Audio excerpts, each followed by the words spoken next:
on Stage haut mam Isabel Wissler-Lima. Bonjour. Wir schwatzen haut über Pressefreiheit und Meinungsfreiheit. Die Regeln von EU on Stage sind immer dieselben. Der Europadeputierten oder der Kommissar wählen das Sujet aus. Wir machen den Rest. Der Rest geht recht kurz vor dem Tournage an einem Wagebriefing den Europadeputierten oder dem Kommissar mitgedeelt, sodass Isabel Wissler zum Beispiel auch nicht als eine echte Invité kennt. Das ist der Vincent Couronne. Vincent, vous pouvez nous rejoindre sur scène.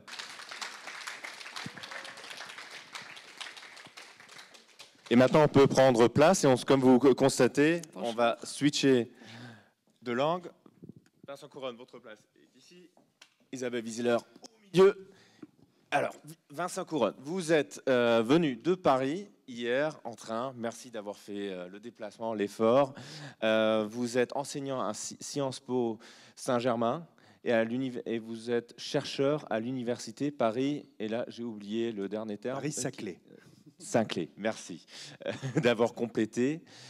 Et on vous a invité parce que vous êtes un spécialiste sur les désinformations, ou sur la lutte contre la désinformation. Vous avez créé un site qui s'appelle Les Surligneurs. Racontez-nous un peu.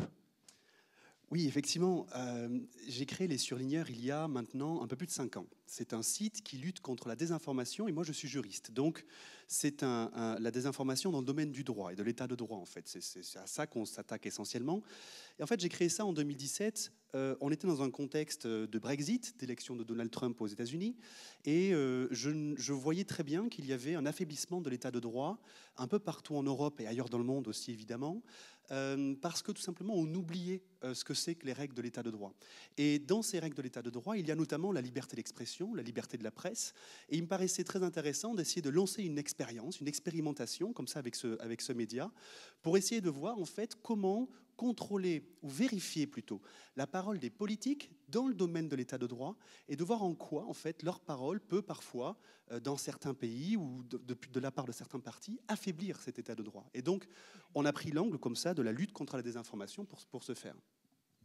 Je dois dire que j'ai déjà regardé de vos documents. Les surligneurs, je suis déjà tombée dessus en cherchant sur Internet à vérifier une information. Je suis déjà tombée sur des... Donc vous connaissiez déjà avant la journée d'aujourd'hui le site. Oui. Les Surligneurs. Mais je dois dire très franchement, c'était par hasard.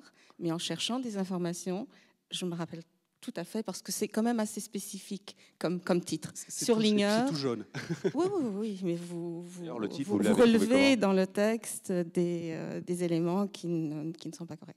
C'était très, très, très intéressant, je me rappelle. Je suis désolée de ne pas pouvoir donner plus de détails, mais je me rappelle vraiment que c'était très fin, très Justement, pointu. j'allais vous poser la question, quels sont vos succès depuis que vous avez lancé le site, donc vous êtes fait connaître. Alors déjà, pour un site qui est un site fait par des chercheurs, parce qu'on est tous chercheurs en droit, déjà une bonne visibilité. Je vais être honnête avec vous, quand les chercheurs font un site ou un blog, en général, il n'y a pas grand monde qui va le lire. Hein. Et là, ici, là, ça fonctionne bien.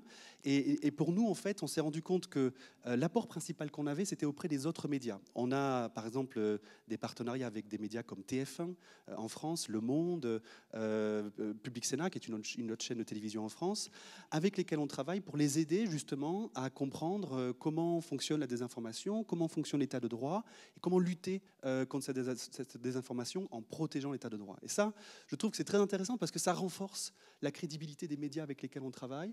Ça permet aussi pour eux d'être plus professionnels et plus aboutis sur ces questions. Justement, expliquez-nous un peu quel est le lien entre, parce que c'est le sujet d'aujourd'hui, la liberté de la presse et la lutte contre la désinformation.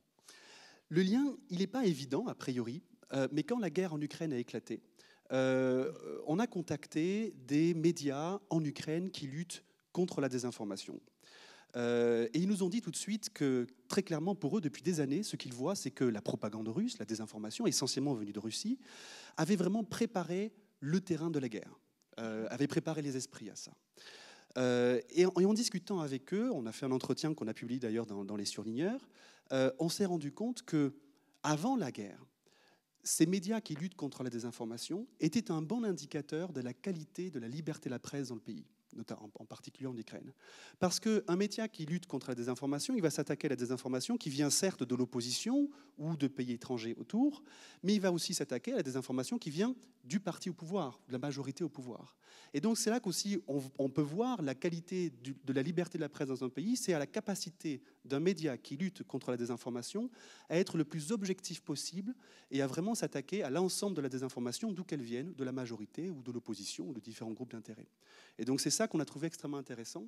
Et c'est pour ça d'ailleurs aussi que des organisations comme Reporters sans frontières soutiennent des médias, comme d'ailleurs les surligneurs, dans leur lutte contre la désinformation. Le deuxième sujet d'aujourd'hui qui est lié au premier, c'est la liberté d'expression. On s'est entretenu avant notre échange d'aujourd'hui sur le lien entre les algorithmes et la liberté d'expression. Expliquez-nous un peu. Alors, c'est un problème d'une complexité sans nom. Si on veut essayer de résumer la question du lien entre ces algorithmes des grandes plateformes, comme par exemple Facebook, Twitter, TikTok, etc., et la liberté d'expression, il faut déjà montrer le contexte, ou rappeler ce contexte. On est dans une situation depuis les années 2010 de massification de l'information. Aujourd'hui, on a accès à toute l'information qu'on souhaite, en permanence, à toute heure. Et la création, l'émergence des réseaux sociaux, qui est liée à cette massification de l'information, nous a donné l'impression qu'il y avait une sorte d'horizontalité entre nous tous. C'est-à-dire que nous pouvions tous nous exprimer d'où qu'on vienne et qui que nous soyons et interagir avec n'importe qui sur les réseaux sociaux. Une sorte d'horizontalité, une société parfaitement démocratique en réalité. Sauf que c'était sans compter sur ces plateformes elles-mêmes qui ont un modèle économique, qui doivent évidemment faire du chiffre d'affaires et qui vont donc paramétrer leurs algorithmes de sorte que eh bien, elles puissent maximiser leur chiffre d'affaires. Et ça se fait notamment grâce à la captation des données personnelles. Ces plateformes vont vouloir constamment plus d'engagement de notre part, qu'on écrive des commentaires, qu'on retweet, qu'on partage, qu'on like, etc. Tout ça pour capter des données personnelles. Et donc, elles mettent en place des algorithmes qui vont favoriser les posts qui sont... On va dire, ceux qui marchent le mieux, ce sont ceux qui vont, par exemple, générer de l'indignation ou alors générer de l'adhésion d'un groupe autour d'un post, par exemple, où tout le monde va liker, partager, etc. Ça veut dire ça, la conséquence, qu'un post qui contient de la désinformation, qui en général va plus globalement indigner une partie de la population ou des utilisateurs, un post qui contient de la désinformation met 6 fois moins de temps à atteindre 1500 personnes qu'un post qui ne contient pas de désinformation. Donc le modèle économique de ces plateformes numériques est intrinsèquement lié à la diffusion de la désinformation. Et donc ça, c'est ce qu'on pourrait dire vraiment un dévoiement de la liberté d'expression par ces grandes plateformes sur Internet. Et la réponse politique à ça serait pour vous quoi? De faire quoi? Alors, une partie de la réponse politique, elle existe déjà, elle est en train d'être sous nos yeux, et puis Madame la députée, vous en êtes aussi un des acteurs, évidemment, au Parlement européen, puisque le Digital Services Act, le DSA, la loi sur les services numériques, doit être adopté, alors on espère assez bientôt, et c'est une législation européenne qui va permettre une grande avancée dans la lutte contre la désinformation, puisqu'elle va notamment permettre l'ouverture des algorithmes de ces plateformes. L'ouverture non pas à tous, mais permettre à des autorités publiques de pouvoir auditer ces algorithmes et de vérifier ce qui ne va pas. Là où, effectivement, ces algorithmes favorisent de la désinformation et donc peuvent porter atteinte derrière à la liberté d'expression. Ça, c'est un premier pas qui est absolument essentiel et qu'il fallait Premier absolument pas, et peut-être dernière phrase, pour conclure de votre côté, ça ne suffira pas donc. Et ça ne suffira pas parce qu'en réalité, ce qu'il faudrait surtout, c'est s'attaquer à l'économie de la presse, éviter la concentration des médias entre les mains de quelques grands industriels, et puis aussi et surtout faire de l'éducation. Qui est un grand problème en France d'ailleurs. Qui est un très grand problème en France, évidemment. Et aussi faire de l'éducation aux médias. C'est-à-dire qu'une opération comme EU on Stage ici, dans un lycée à Dudelange, est très intéressante. Il faudrait la généraliser. Il faudrait la généraliser parce que c'est vraiment l'éducation aux médias qui fera que la consommation qu'on aura de la presse sera responsable. Vincent Couronne, merci beaucoup. Je vous en prie. Merci. Et on va débriefer avec Isabelle Wisler.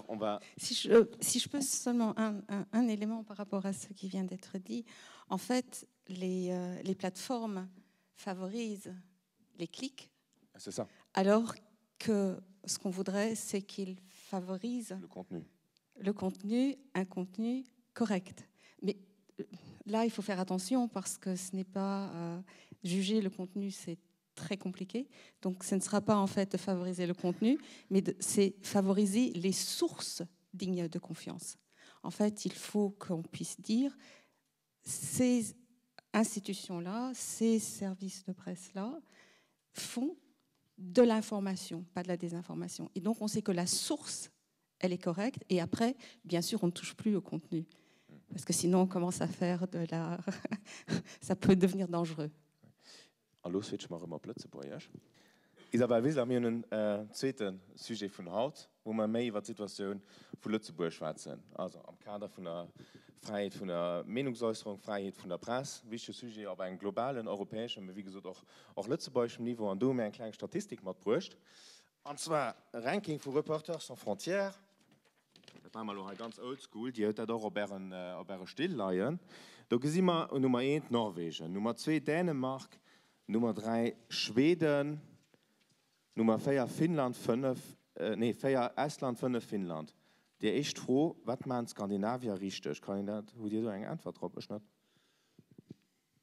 Kannst du nicht einfach so sagen, also ich kenne den Ranking ganz gut, ich gucke ihn all Jahres an. Er hat ja das Jahr Methodologie wenig geändert, aber er hat eine ganze Reihe von Punkten, die geguckt gehen. Er guckt, wie die politische Situation, die ökonomische Situation von den Journalisten, auch was die Legalsituation ist, soziologische Situation, an Sicherheitssituation, also das wirklich am wichtigsten ist, weil aber immens viel Leute, die Journalisten auf der Welt Brüche gehen.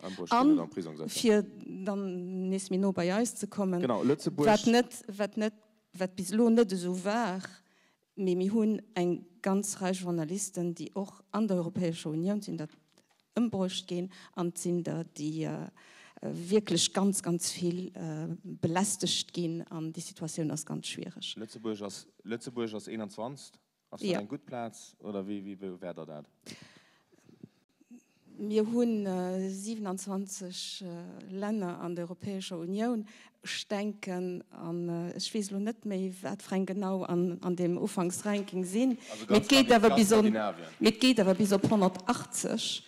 Und ich muss sagen, dass ich da nicht eine schrecklich schlechte Position fand. Auch wenn ich gesehen habe, dass Sachen an der lützeburgischen Medienwelt könnten besser sein. Das ist ganz klar. Aber effektiv könnte besser sein. Das werden wir auch beschwätzen. Mit Pierre Lorang, den haut bei uns ist. Und die können da auch, wenn es geht, applaudieren.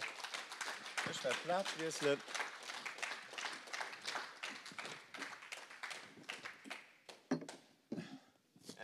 Lorang, Mikro. Also, dann Herr Lorang war bis zu 14 Jahren Journalist beim Lützeburger Wort. Der sieht pensioniert, sieht aber noch Publizist, freien Autor. Sie sind nicht pensioniert, nein. Dafür sind ich noch zu jung. Ich bin nämlich Journalist beim Lützeburger Wort, aber ich bin nicht auf Pension. Okay, gut, dann merci, dass das korrigiert hat. Das lassen wir auch dran, das wird nicht rausgeschnitten, das verspreche ich nicht, das ist ein Fehler. Also, der sieht nicht, der war bis vor 10 Jahren langjähriger Politikredakteur beim Lützeburger Wort, sieht freie Publizist, freien Autor, unter anderem beim Forum. Und ich fange direkt mal da an, das haben wir auch an unserem Viergespräch festgestellt, ihr kennt Isabel Wiesler privat auch ganz gut. Und das ist aber kein... Also das ist typisch Lützeburg, dass ihn sich auch noch nicht ganz gut kennt. Erklärt das mal. Das ist typisch Lützeburg, weil Lützeburg ist ein kleines Land, das wissen wir alle gut. Und wenn ich hier Schülerinnen und Schüler so gucken, da sind ich überzeugt, dass den einen oder der andere vielleicht wird am Journalismus eines des landen, an den einen oder der andere an der Politik. Das heißt, dass er schon auf der Schulbank gekreuzt hat, kennengelernt hat, und das wird sich dann auch an ihrem beruflichen Leben so weiterspannen. Das kann mit ein bisschen spezifisch lützeburgische Partikularitäten dann verbunden sein. So, was sind also spezifisch lützeburgische Partikularitäten? Sind Sie gespannt? Ja, das sieht für ihn kennt. Das ist das, was immer über Lützeburg so gesagt wird. das kann natürlich dazu führen, als Journalist, als professioneller Journalist, den ich eine Länge verpflichtet sind, Menge Leser bzw. Mengen Auditeuren im Radio oder auf der Television,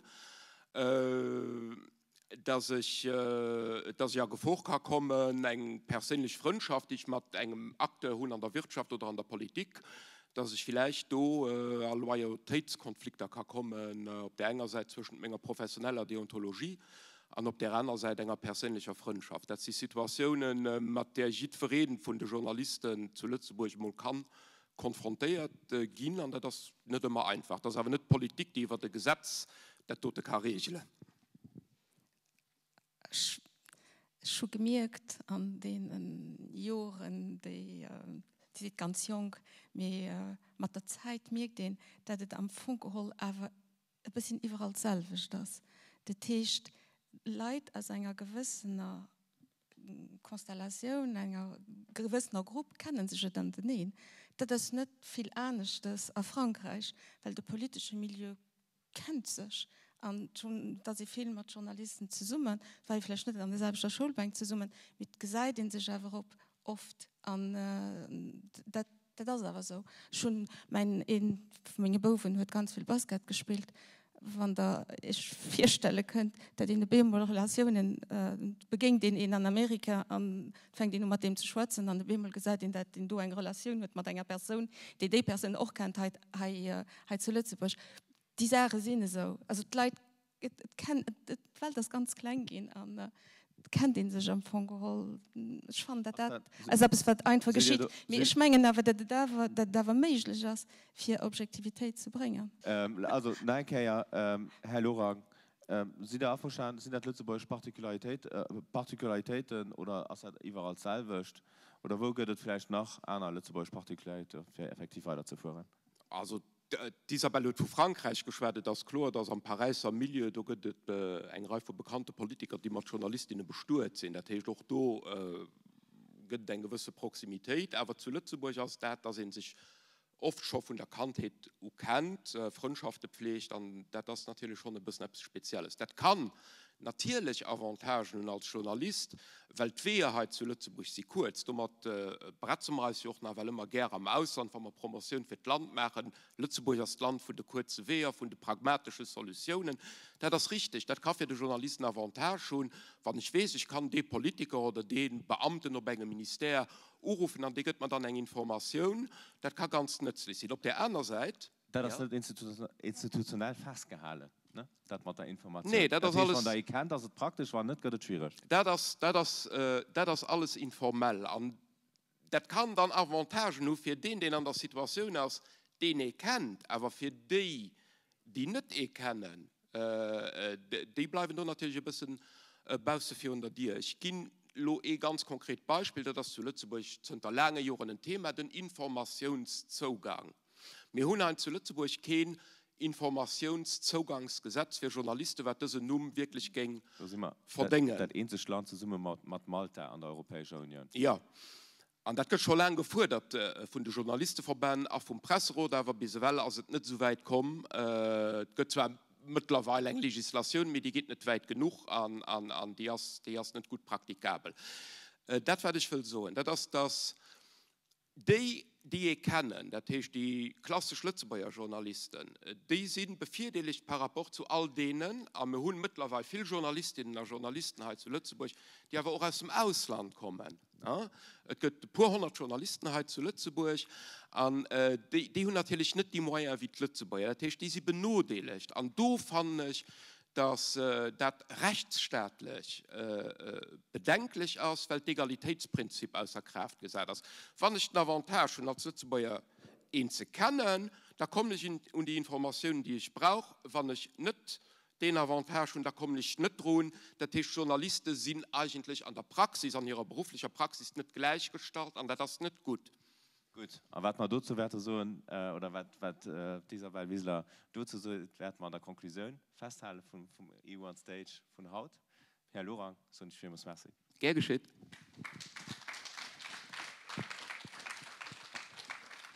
Isabelle Wiesler, als Konklusion, kann ich noch auf europäischem Niveau darüber eine Antwort finden, was den Herr Lorang gesagt hat? Das ist ganz klar, dass wir Gesetzgebungen auf dem europäischen Niveau haben. Sie sind aber echt transnational. Wären noch ganz viele Sachen, die kennt von den Schwierigkeiten von den Journalisten bringen an. Wir haben wird auch eine ganz drei Gesetzgebungen, die rauskommen. Für das spezifisch brauchen wir eine Lützeburgische Gesetzgebung. Und ich denke, dass fand das ganz normal, dass Journalisten frohen, dass der Gesetz gibt, der regelt, wie ein Journalist Zugang hat zu der Information. Weil das ist ja normal, dass nicht alle Informationen zugänglich ist. An die Proposition, die am Fongol auch vom Presserot kommt, weil das leidt eng do, die kann ich benutzen als Vierlehrer, muss Teil holen, mit kann ich die als Vierlehrer holen. Und da sind noch ein ganz Reihe Sachen, wo es normal ist, dass Presse keinen Zugang ist. Wenn da Privatsachen dran sind, die nicht ein Interesse hat, Journalistik, oder hat mir aber nicht, das möchte ich nicht, für Privatdonnen dann rauszugehen, die gehen natürlich nicht raus. Die Sachen gehen dann rausgefiltert aus den Dokumenten, zu denen die wollen Zugang haben. Wir müssen aber Zugang haben zu Dokumenten, die weisen, wie Politik lebt. Das ist ja bis noch nicht der Fall. Wir werden auf europäischem Niveau regeln, dass du am meisten Teil auch beschwert im Kader vom Digital Service Act. Das war EU on Stage. Mit Isabel Wiesler, wir haben über die Freiheit von der Presse, auch von der Meinungsäußerung geschwärzt. Vielen Dank, EU on Stage, mit Isabel Wiesler, lieber. Merci.